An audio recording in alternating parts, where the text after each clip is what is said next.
the session. We've got one or two challenges of making the video available, but I think between Ian Morris and myself, we're going to find a way of doing that. So just to briefly introduce myself, Liam Barbary, I'm the ex-chairman of the East Midlands Packaging Society and just now a running committee member. I'm also one of the founding members and partners of Benchmark Consulting. For those of you who aren't familiar with Benchmark, we're cost modelers and price estimators with our web-based software.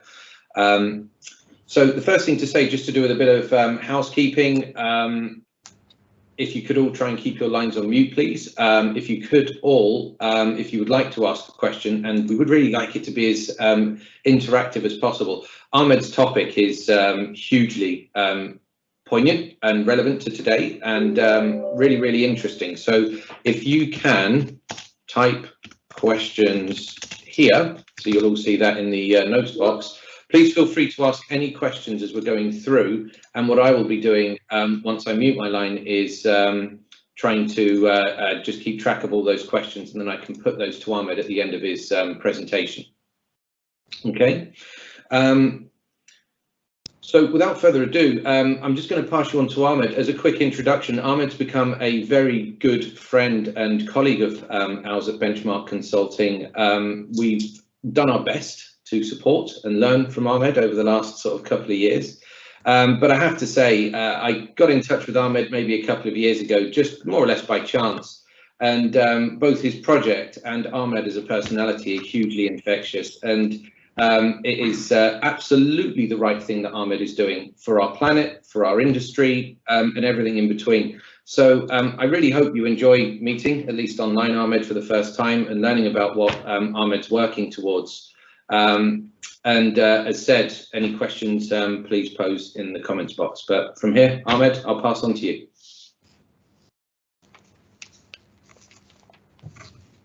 Hi everyone. Well, firstly, thank you all for joining. It's a great turnout, and Liam, thank you to the team to invite me to join. So just give you a bit of background to myself. I'll just bring up my presentation. Share that.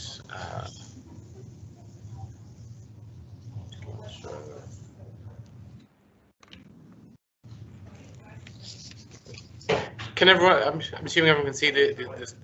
Yeah, that's coming through perfect. Thank you. Great. Yeah. Excellent. So I really want to talk about the reality of plastics recycling today, where we're at, how things are going to move forward, and really how we as a society can really get together to improve the recycling challenges in the UK. But before I go on to that, I'll just give you a bit of background to myself. I've worked in the recycling industry for over 12 years now. I predominantly started my career in the Middle East, where I was recycling mobile phones and electronics. One of the biggest campaigns we did out there was in a collaboration with the charity Operation Smile, where we were recycling phones to give a child a cleft palate operation, so giving a child a smile for life through recycling a phone. So what that can help build was the fact that philanthropy and recycling are intrinsically linked, and that's formed the kind of DNA of my thinking around recycling and how we can bring all that together. So I'll talk a bit more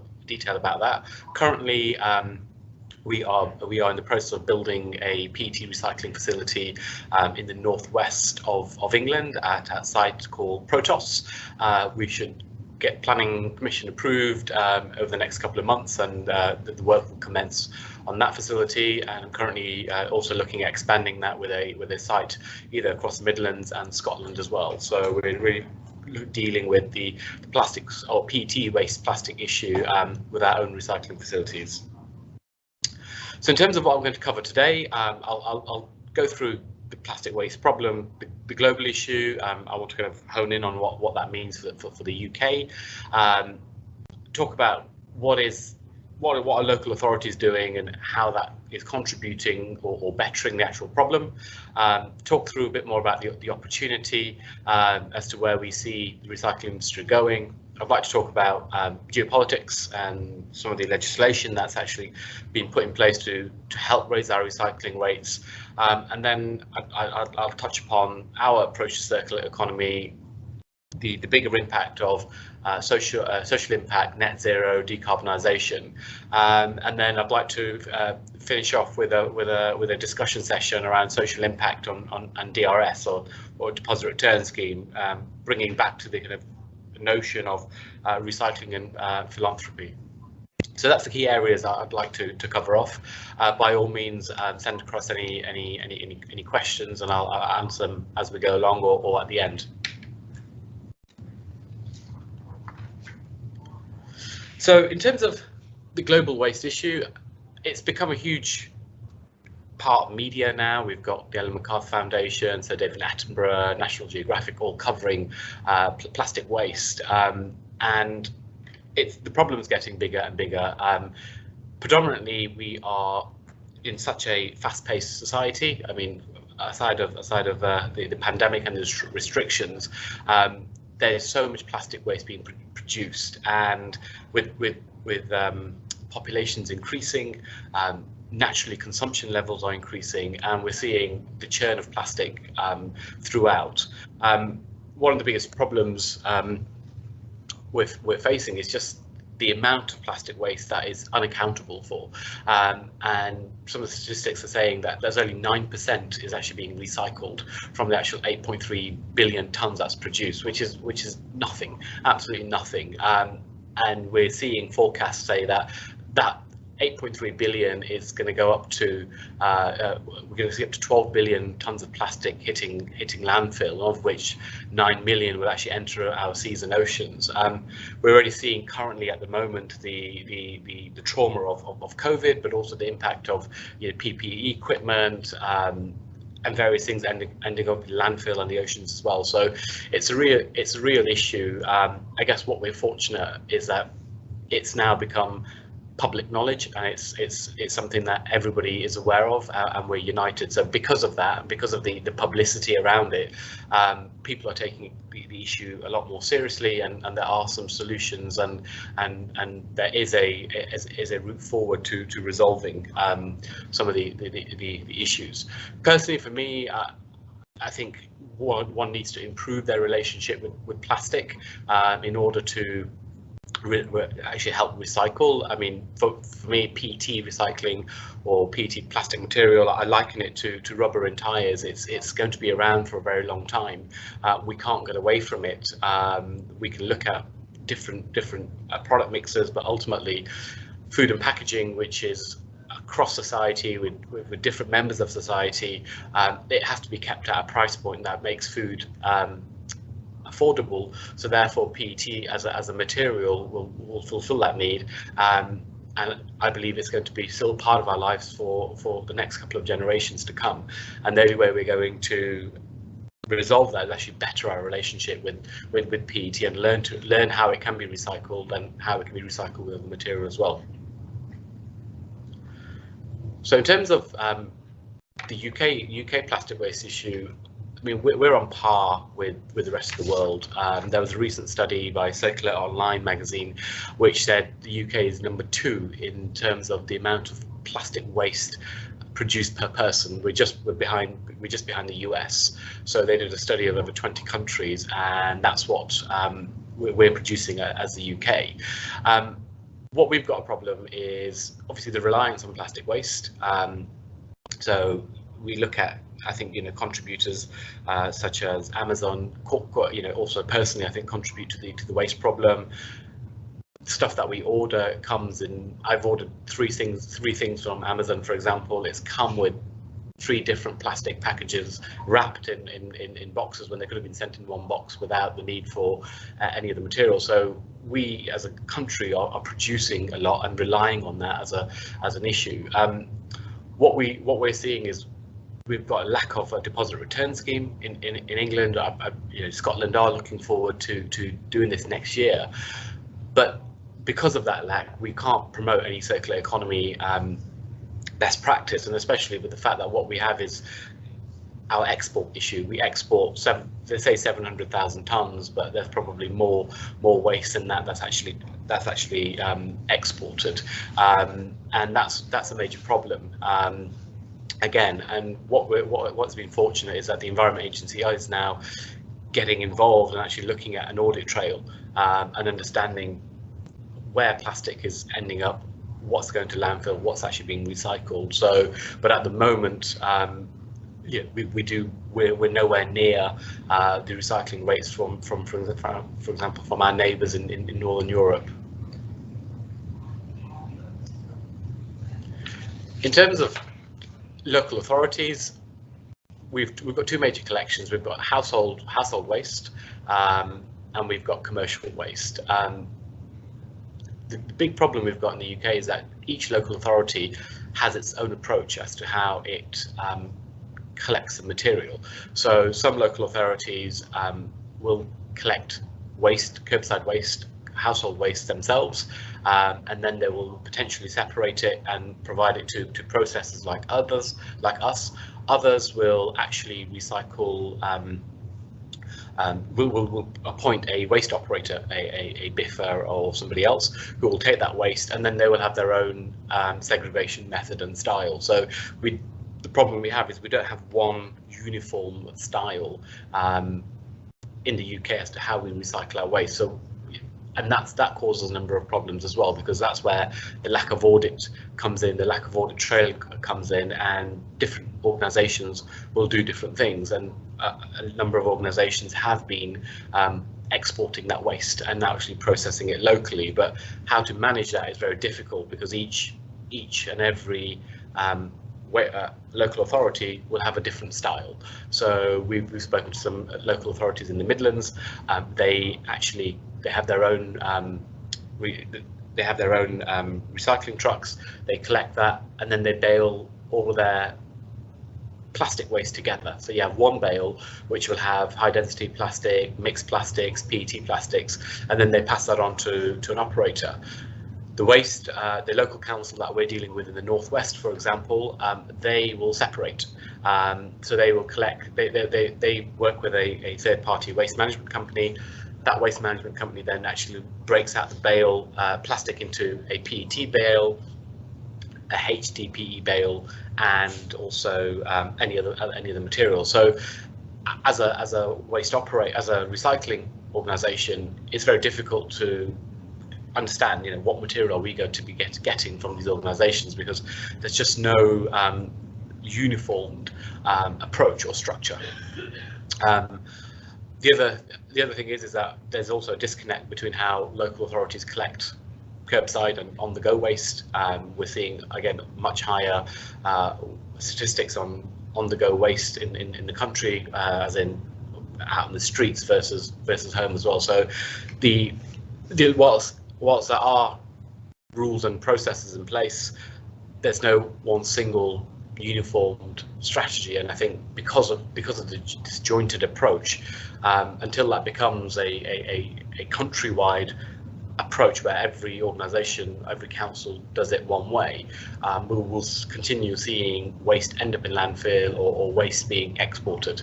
And also you have the issue of process recovery notes, PRNs, which are or process recovery export notes as well, and these also contribute to how local authorities deal with their waste and how waste operators deal with that, because some will literally export everything out and claim that it's been processed, but that audit trail will stop at the point of the port, and once the waste goes abroad, the audit trail ends. So these are some of the challenges, but a lot of the local authorities are aware of that, and they are now looking at much more integration between processors like us, the waste operators in the middle, and how they collect. So therefore they want to be able to see the complete life cycle of the waste that they've collected. So there is light at the end of the tunnel. Things are moving more positively, but at the moment we've got this disjointed approach. In terms of what is the opportunity, so what we're seeing is that the demand for recycled material is increasing. Some of the brands that are present here on this call have made public pledges that we want to use recycled material. You've got some of the powerhouse brands such as Coca-Cola and PepsiCo. PepsiCo recently announced that they want to be 100% recycled material. So we're seeing that within the food and beverage packaging industry, that there is a demand for recycled material, which will stimulate investment into recycling businesses such as ours. If that demand from organisations wasn't there, it would create further challenges for and create barriers to entry to create recycling infrastructure. We're also seeing outside of food and beverage, automotive, electrical companies, construction sectors also using recycled materials. I'm sure you've heard of some roads using recycled material for paving. Some of the car manufacturers are now claiming that the dashboard is used from recycled material. So it's not just food and beverage and packaging that is creating a demand for recycled material. It's across a number of other industries. So we're really happy to see that it's not just one industry pushing for this, and this is a lot wider. And then in terms of the demand, what we're seeing from food and beverage companies is that the compound annual growth rate is increasing around 6% year on year from food and beverage companies, and this is before any legislation taking place. So this is currently coming back to the first point around the demand for recycled material that's being driven by F&B companies. And furthermore, what we're also seeing is that there is around 2.4 million tonnes of plastic packaging placed on the UK market per annum. So there is a real driver to use packaged material, recycled material, and that's across a number of industries. And because of that demand, we're seeing that is stimulating the investment and government support for organisations such as ourselves to actually develop processing facilities to deal with the waste material to be able to supply to these end users.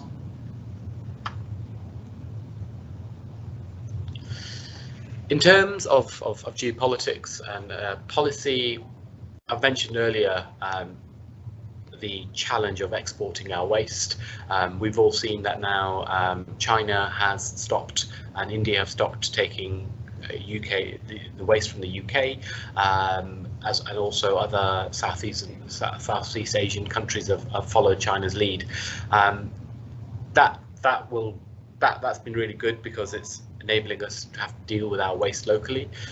With Brexit as well, exporting our waste to different European countries is also going to prove a challenge as well.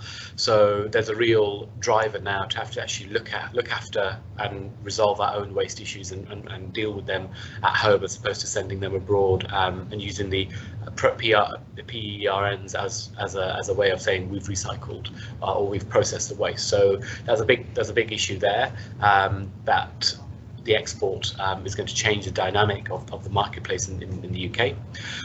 What we've also got is the extended producer responsibility for packaging, so that's also going to help create positive change. The deposit return scheme will make a big difference once it's approved.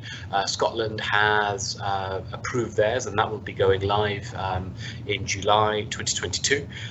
What we've seen in Europe is that recycling rates have increased up to 95% in places such as Germany, and some of the Nordic countries, where I think trailing at 43%.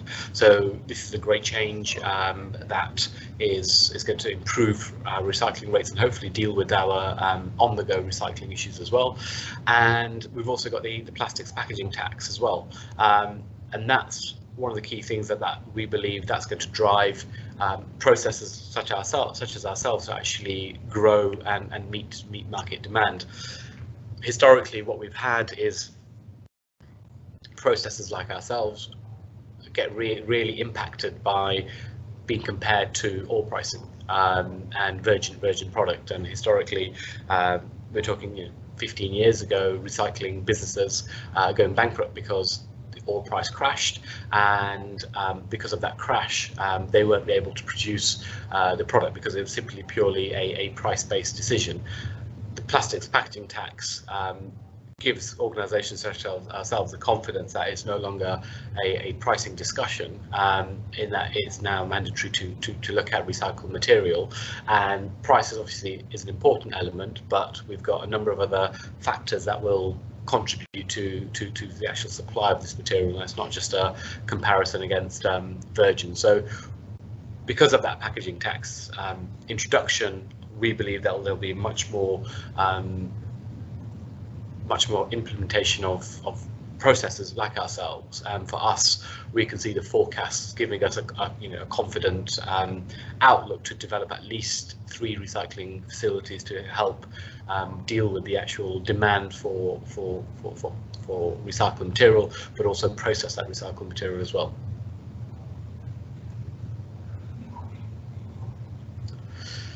In terms of net zero and decarbonisation, I think this is an important part of circular economy, and one of the great things about plastic is that plastic has the amount of plastic per ton. 1 ton of plastic generates 1 ton of carbon. Some theories or research say it's even more, but you can actually quantify it. So one of the great things about plastics recycling is you can actually say this is how much carbon I've offset. It's become much more, plastic waste is much more visible, and because it's a tangible material, it's easier to quantify. And the great thing is that we believe that every organisation who is using recycled material can actually contribute to their net zero strategy and become more of a decarbonised organisation. What you've got is also plastics credits developed by the Gold Standard and Enviroo as well, for organisations that may not be able to use recycled material in their own operation, but want to actually develop their net zero strategy and become less carbon intensive. So we are also going through the accreditation for both for Vera to be able to offer plastic credits in the future, to be able to help a wider industry to actually contribute towards becoming net zero and decarbonisation. And it's important that this is one aspect of circular economy, and we've got to look at a number of things that make circular economy work, and that each stakeholder in that journey is impacted.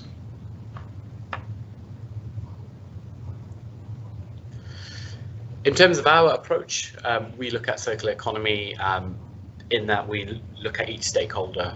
For me, the stakeholders are government, are actual manufacturers and distributors, and the consumers. And how do they all work together, and it has to become a win-win situation for each party.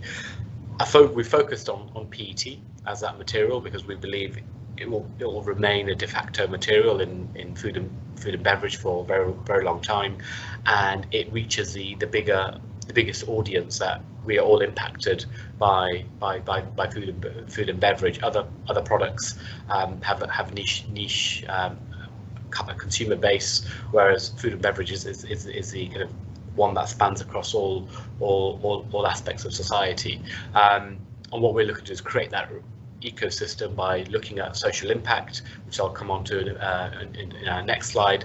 We're looking at decarbonisation and carbon offsetting, and throughout that process, social impact, decarbonisation, and bringing each stakeholder into that mix where everybody knows their contribution, can understand how they made a difference to how their recycling has made a difference, as in consumer will know that I've recycled X amount of bottles.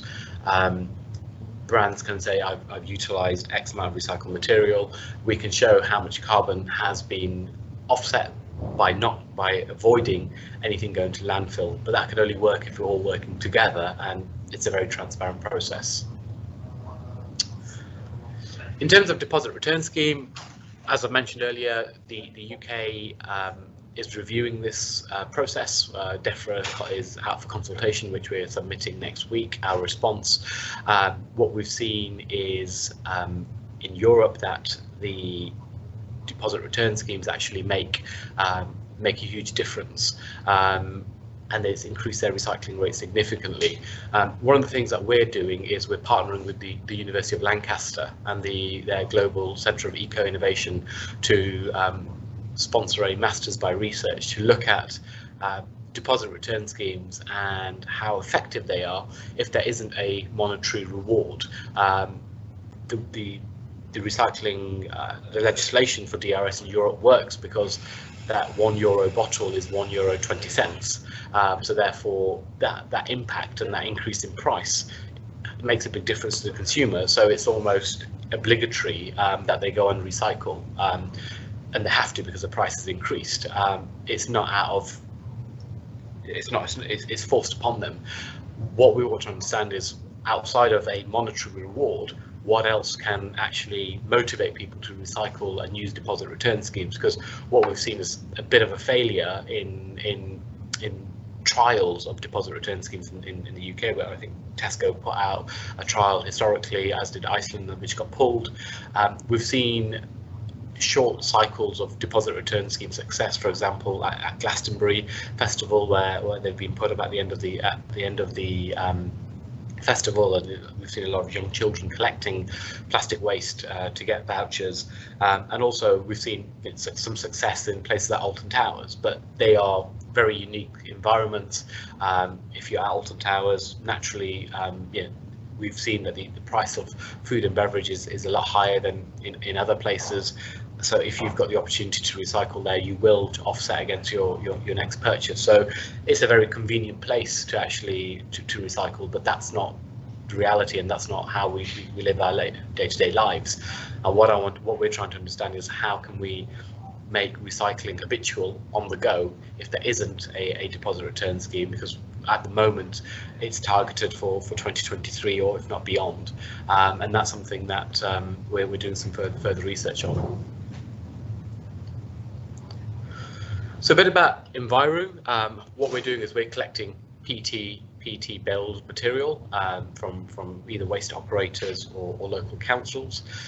What we'll do is we'll take that PET plastic waste. We have a sophisticated wash line process which can then eliminate any metals or any other plastic material that may be in that bale.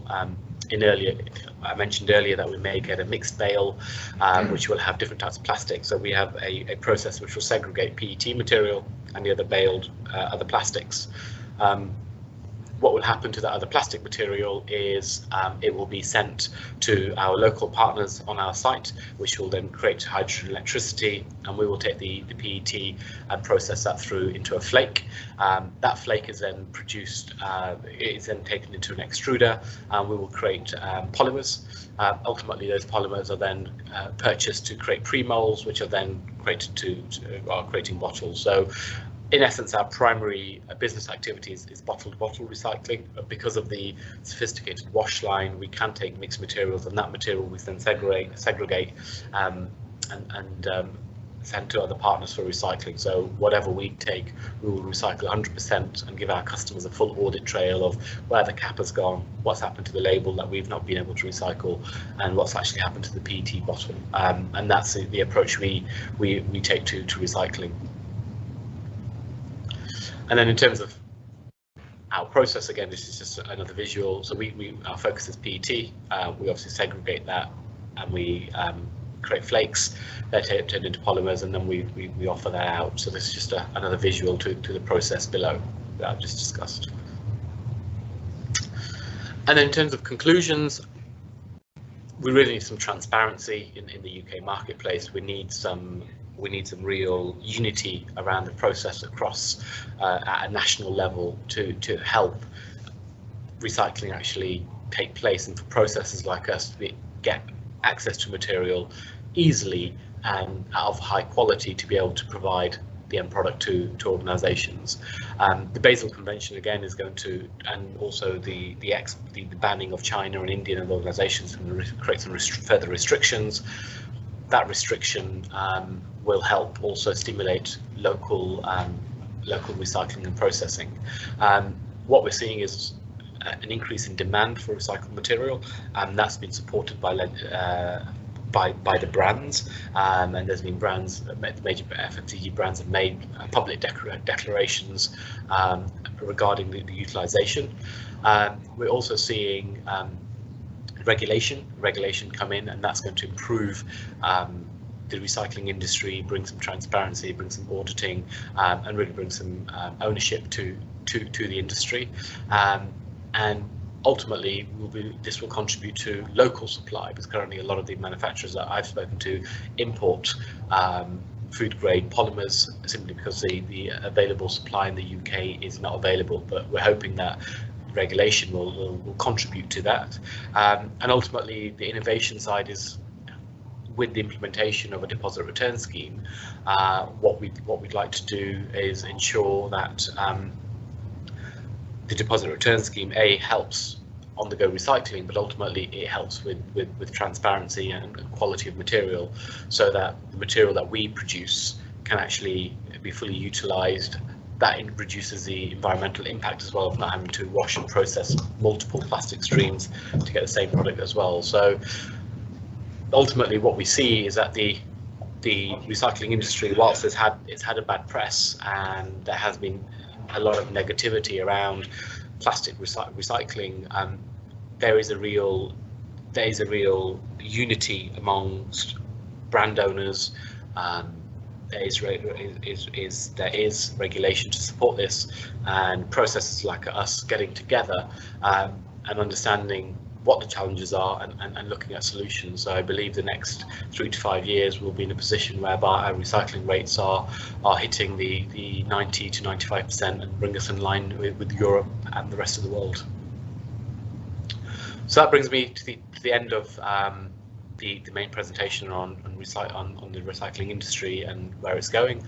And I guess what I wanted to do was open up the floor around social impact and deposit return scheme to understand what people's thoughts are around that. As I mentioned in my opening discussion, that for me, I see an intrinsic link between recycling and philanthropy, and we were looking at social impact and recycling phones to give children a smile for life whilst I was out in the Middle East. But one of the things I was very interested to understand is we've got a huge homeless rough sleeper issue in this country, and I've seen that we're moving to a cashless society, and can we use deposit return scheme to help homeless people reintegrate back into society? If a hostel costs £10 a night to stay, that would take 50 bottles for someone to recycle. And if there was a deposit return machine at their local hostel where they can collect, but also the consumer has the option when they recycle their deposit return scheme to say, actually, I won't take my 20p back as a deposit, I'll donate that to a homeless shelter, so someone's donation is matched. That could be a really good solution to develop a solution to our homeless problem. But I'd just like to open up the floor to see whether social impact is something that's high on people's priority, and whether something like a DRS can help deal with that problem. Well, thank you very much. I'll ask everybody to just keep their lines on mute for a moment. The first thing I'd like to do is, of course, thank Ahmed. It's a topic that we're all very familiar with now, and it's a very, very hot topic. The key reasons, just for some fast facts, that I really, really like the project that Ahmed is embarking on is that from the research that Ahmed and I have looked at, where we've worked together now for the last 1.5 to 2 years, the European market, and the UK particularly, is 35% undersupplied for rPET, and it's expected to be getting worse, if the truth be told. And even that 35% is expected to be undervalued because, a lot of the big brands, they're not really expressing their interest to move in a big way over to rPET because there's just not the stock available. Now, if you couple that with Ahmed's approach from beginning to end, where feedstock is an issue and getting a good, clean polyester to then regrind and then process, I really, really applaud Ahmed for his aspirations for a deposit return scheme to get his feedstock, and also placing himself in a fully sustainable circular economy business park up in the northwest, such that a lot of his feedstock will come from there as well. I mean, Ahmed's business proposal from beginning to end is really what we should try and be seeing more of from businesses, that Ahmed's not just looking to sell rPET because the prices are very good at the moment because of the short supply of rPET. Ahmed's thinking about how can we make this fully sustainable. And for that, again, I have to applaud Ahmed for his approach. So there's a few questions that have come up. Should I address those? Yeah, so the first one that I was going to pass to you there was from Stephen Pizer from Mars Wrigley. Now, Stephen's asking, do you think the increasing demand for rPET will support more sorting and recycling of non-beverage bottle PET, i.e. if we think about PET pots, trays, etc.? Absolutely. I mean, that's one of the areas that we're looking at as part of our future growth. We want to look at recycling pots and trays. Part of the research with the University of Lancaster is actually also to look at a multidisciplinary deposit return scheme machine where you can recycle bottles and cans, but also other materials. So I definitely see that it will increase the demand. And I think once processors like us have got quality material on bottles and have easy access to that, then processing other materials such as pots and trays will naturally form part of the growth of the business. Excellent, thank you, Ahmed. Next question is from Susan Braddock from CSM Limited.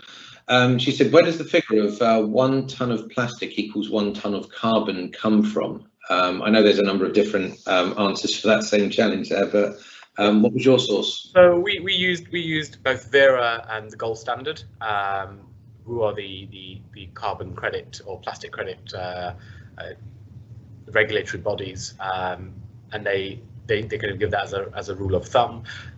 Obviously, you can go into specific plastic materials. There's seven types, and they've got some further statistics. So I can, as part of the deck, we can send some reference links for further reading.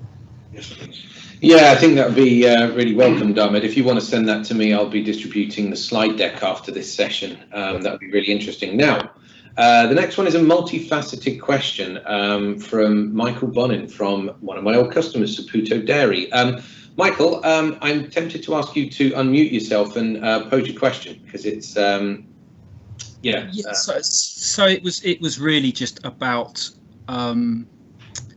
the consumer perspective of plastics, and in the mind of a lot of consumers, buying products in packaged in plastic equates to plastics at sea, and I just that's one of the big drivers to eliminate plastics or reduce plastics. The recyclability is a different issue, but my question was, if they're correctly disposed of or recycled within the UK, how much of the agenda is actually driven by real sustainability objectives, as opposed to a reaction to consumer demand to get rid of plastics? Because the environmental benefits of plastics are seldom explained or seldom understood by consumers. I mean, I think the problem with consumers is that they don't understand, or we did a survey for I think about 2,500 consumers, and they were all very disgruntled because they just did not understand what happened to their plastic waste and where it ended up. I mean, there's lots of there's statements around things, plastic material going into landfill or plastic going to the ocean. So there's the kind of almost like, well, why should I recycle? Because I get one, for example, going back to my local authorities, some local authorities provide 4 recycling bins, some provide 2.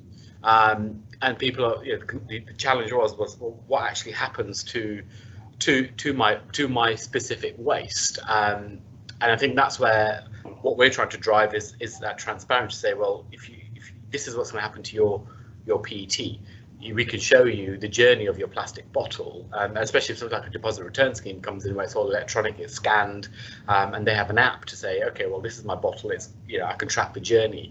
I think that's going to change their mindset. And at the moment, people are aware of the environmental benefits, but depending on where you live, you'll have different infrastructure, and that will then affect people's ability to recycle and their mindset. I hope that covers your query there, Michael, if that's okay. Sorry, I was just on my other screen, but thank you, Ahmed, for the answer. Michael, is there any follow-up on that? I hope that covers off your query. Yeah, in a way, it's more of a rhetorical question, I guess. I'm not expecting a definitive answer. Thanks. No, thanks. Thank you for the question, Michael. So next we come to Dr. Adrian Steele from Mercy and Labels. So if a PET bottle is labelled with a PET filmic label, can your recycling process also recycle the PET in the self-adhesive label? Likewise, well, let's start with that. There's a second part of the question. So would a PSA or self-adhesive adhesive on the back of the label cause issues with your recycling process, Ahmed? So, Adrian, what we recycle the PET bottle. We strip the actual label, the cap in our washing process. What we do is we provide that cap label to, for example, in our Northwest plant, we're partnered with Powerhouse Energy, which will then use that to actually create electricity and hydrogen. So we recycle 100% of the PET that we get, but obviously the component of the label and the cap gets stripped off, and that's passed on to another processor. But the key thing there, I think, Dr. Adrian, to answer your question, is that no, it does not disturb Ahmed's recycling process. The second part of Dr. Adrian's question is likewise, if the plastic types do not match, so polypropylene or polyester on a bottle, what happens to the PP label waste from your process? Yeah, so that's the same answer again. Yeah, it's segregated through the wash line process, and we have separate materials, and then that's passed on to the relevant processors for that. And that was part of the driver to look at one of the reasons why I went to the Northwest is it's going to be the first symbiotic plastics resource recovery village in the country, where there are 4 or 5 different plastics waste operators. We're the PET part, there's different ones, so literally across the road from us we will be able to pass our material for processing, so again further reducing our carbon footprint for the need of actually transporting this material to someone who's a couple of hours away. So the site's called Protos. It's owned by Peel Holdings, so if anyone wants to Google that and look at their bigger strategic vision, you'll be able to find that online as well. Perfect, thank you very much. Next one I've got is from Henry Emblem. So what is your view, Henry's from EPS, what is your view on the potentially significantly different DRS systems in Scotland, England, and the vision of members of the public travelling over the border to gain a higher deposit return? Yeah, so this is a major problem. In some of the trials, there were issues, not actually from the consumer, but from actually from smaller retailers who were buying certain materials from England and then selling them at a profit in Scotland. So there was some commentary around some of the trials that went wrong. Ultimately, until England is up and running, we will have this problem. Scotland are going to go ahead with it, but yeah, either they're going to both have to offer the same return, so we don't have this problem, or England's going to have to move quicker to bring our legislation in line with Scotland. But because they're at 2 different stages, we will have this problem, and there's anything we can do to get away from it. I guess let's hope it's only a short-term issue as well, that long-term it's a consistent strategy. So I've got another question here from Stephanie, again from CSM Bakeries. If monetary rewards work and is proven for the deposit return scheme in Europe, why could it not be implemented in the UK? So I guess maybe if I rephrase that question, forgive me, Stephanie, if I've got this wrong. Do you have any reservations as to why it wouldn't work in the UK, given that it's been proven elsewhere? I think is maybe, Stephanie, your question. And if I've got that wrong, Stephanie, you're welcome to unmute yourself and ask your question yourself. No, this is what I meant, is it works in the UK and we seem to be doing some research. Sorry, it works in Europe and we seem to be doing or trying to do something different. But why can it not just be implemented in the UK? Money works, money talks to people. Oh, absolutely, I agree. I absolutely agree, money works, but we're so behind. You know, we're trying to push that legislation to move forward, we know from a kind of macro society perspective, if you're penalised for 20 pence, you will go to that deposit return scheme machine and do that. But we're 3 years away from it, and I guess part of the reason why is, who owns the waste in England? Is it the local council? Is it the waste operator? And because of the disparity in our local operations, that's where the commercial problem kicks in, and that's why I think they're taking so long. So either they're going to have to change the waste collection and make it unified across the board, and until they make it unified across the board, then they can give that 20 pence, because what you're going to see is a fight between a local authority saying, well, I own that waste, because commercially I buy that waste. So do I buy that DRS waste from the local council, or do I buy it from a waste operator? And it's very much a commercial issue, and unless they realign the bigger waste strategy in England, the DRS piece is going to be a fragmented disaster. And I think that's why they're taking so long to implement it, because they've got to sort this out first. Yeah, no, thank you very much. And again, I agree with you that money is definitely proven return, and it works.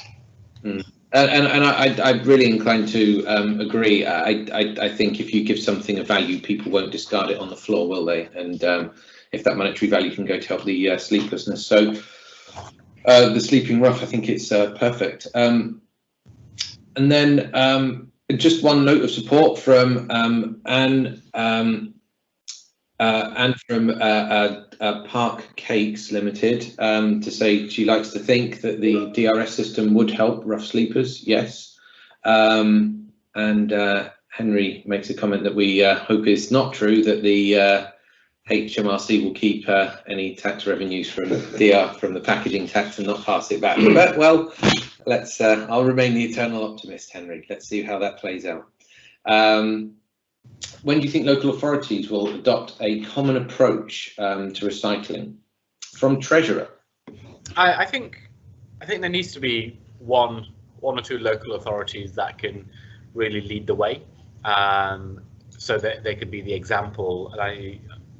And not sounding biased, I think that's going to be our northwest local authorities, because there is actually a park that can deal with all of the plastic waste problems, which will eliminate a lot of consumer skepticism and negativity. And I think once they've seen that working and that there's a solution locally, I reckon the other local authorities will follow through. And we're probably a couple of years away from that. I think Scotland is more advanced. We're in advanced discussions on their deposit return scheme, but again, the population is much smaller, and it's probably easier to streamline operations. Yeah, no, thank you, Ahmed. Another note of support from Susan Braddock. It would be good to see a DRS system helping the homeless. And I have to say, I do agree. I wonder, Ahmed, just that you've mentioned it a few times, is there some evidence that you've picked up that actually homelessness or the homeless are struggling a lot more as a result of our cashless society? Is that? I mean, the team and I have just done some personal research. We've looked at. Our offices are in Soho, central London. There are constantly, people asking for money, and just observing that people are walking past. I don't carry cash anymore myself, and I always feel guilty not doing anything. But also I see those people. There's a difference between those who have their note saying please. Yeah. A bit more proactive with saying I want to sell the big issue, but even then, I can't buy that big issue to help them because I don't carry cash, and you're not going to have a card reader to say tap your card. So therefore, I think there's that cashless mindset. People are busy on the go, are rushing, and there'll be a bigger rush post 21st of June. How do we resolve that problem? I personally don't think there should be any reason for people to be rough sleeping in this country. I think Scotland has the highest rate, that's 700 rough sleepers a night. And in those conditions, if the rebate was 20 pence, that they would, that would be what 5 bottles will make £1. They need to collect 50 bottles to get £10 to pay for a hostel. That's versus 10 big issues. And I'm of the mindset, it's almost like when you buy a new car, you always see that car wherever you go. For me, wherever I'm in plastic, I always see plastic bottles wherever I go. And I think if they can see that, they can collect that bottle, it eliminates it takes with it the degradation of having to beg or ask for donations, but also it takes out that uncertainty that, will I have to sleep rough because I've only sold 6 big issues today. Whereas when they start seeing that, they can start collecting. And I think they said London has 700,000 bottles a day. So that's amazing. Is it really difficult for them to find and collect?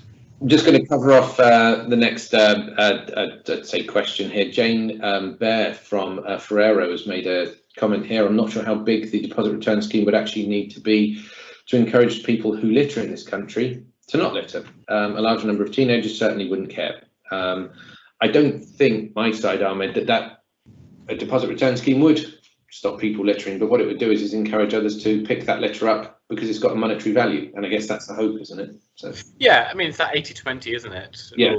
20% makes a difference to 80%. So if there's an infrastructure there, teenagers might not do it, but what we're seeing is that especially with the discussions with the university, is that those future adults, so those are turning into adults, are a bit more socially conscious. So they are. So ultimately, we have to start with future generations, and if we can make DRS an integral part of life, I want us to get away from having to think about recycling. It just needs to be habitual. It just needs to be part of just everyday thinking. We've all quickly shifted from saying let's search the internet to Google it. Our behaviour has changed, our language has changed, because it's so accessible. If we can make recycling machines or deposit return schemes, the rewards empowering, the penalties sufficient, but within easy access, so we're not having to really change our daily routine to actually get to a deposit return scheme machine, we get away from this, we have to recycle. It's just part of our behaviour.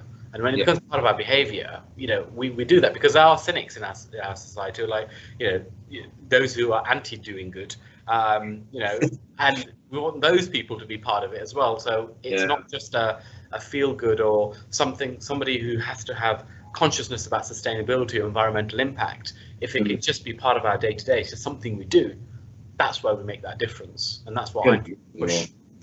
So I've got another question from Ferrero, this time from Malcolm Brook. Do you have a greater vision of creating a standardized global infrastructure and model of plastic processing that can be exported and implemented within developing countries? Wow, what a question. I think you've got the spare time, by the way, Ahmed. Yeah. I mean, that is a great vision, but I don't think it will. In what we're doing, it wouldn't be possible to do that in a developing country because of the electricity and water requirements and the utilization of that to make it profitable and consistent. I don't think. I mean, I think there may be other forms of recycling and infrastructures that may help with developing countries, but in terms of what we're doing for PET, unless there's a steady supply of electricity, water, and various things, it wouldn't work. So I guess to answer the question is... Well, it's an interesting point, though, because a lot of our waste is sent to the developing world. Yes. So one would argue a lot of the feedstock could be gathered from those. It's an interesting question when you really think about it. Yeah, it's an interesting question. I mean, what we're creating is a polymer that has an infinite recycling capability, and that can only be infinite because it's produced at a certain level with certain utilization of various things. And also it has to meet purity requirements, so it can be recycled again and again. Having worked across the Middle East, and I've worked in the Far East as well, I have been in situations where electricity is cut and things go down. That in a manufacturing position can cause a lot of issues. So I think it's a great utopian vision to strive towards. I would probably say we're about 10, 15 years away from having a universal structure. Well, no. So would it be beneficial to import waste from developing countries the other way? Yeah. The other way, yes, because if we've got the infrastructure to deal with it, yes, because they can collect it, and the collection and the various things they can have a financial reward, and we should be processing that because we've got the infrastructure being a developed country, so it should be a great relationship. And the other thing to say as well from Ahmed's presentation is about decarbonisation. Of course, we shouldn't be shipping materials across the world. It should be done domestically, locally, throughout the world. Which, again, to Malcolm's utopian view, it's the way it should be done. So now we've got 3 minutes left. Just to cover off, is there anybody that has any further views and particularly interested in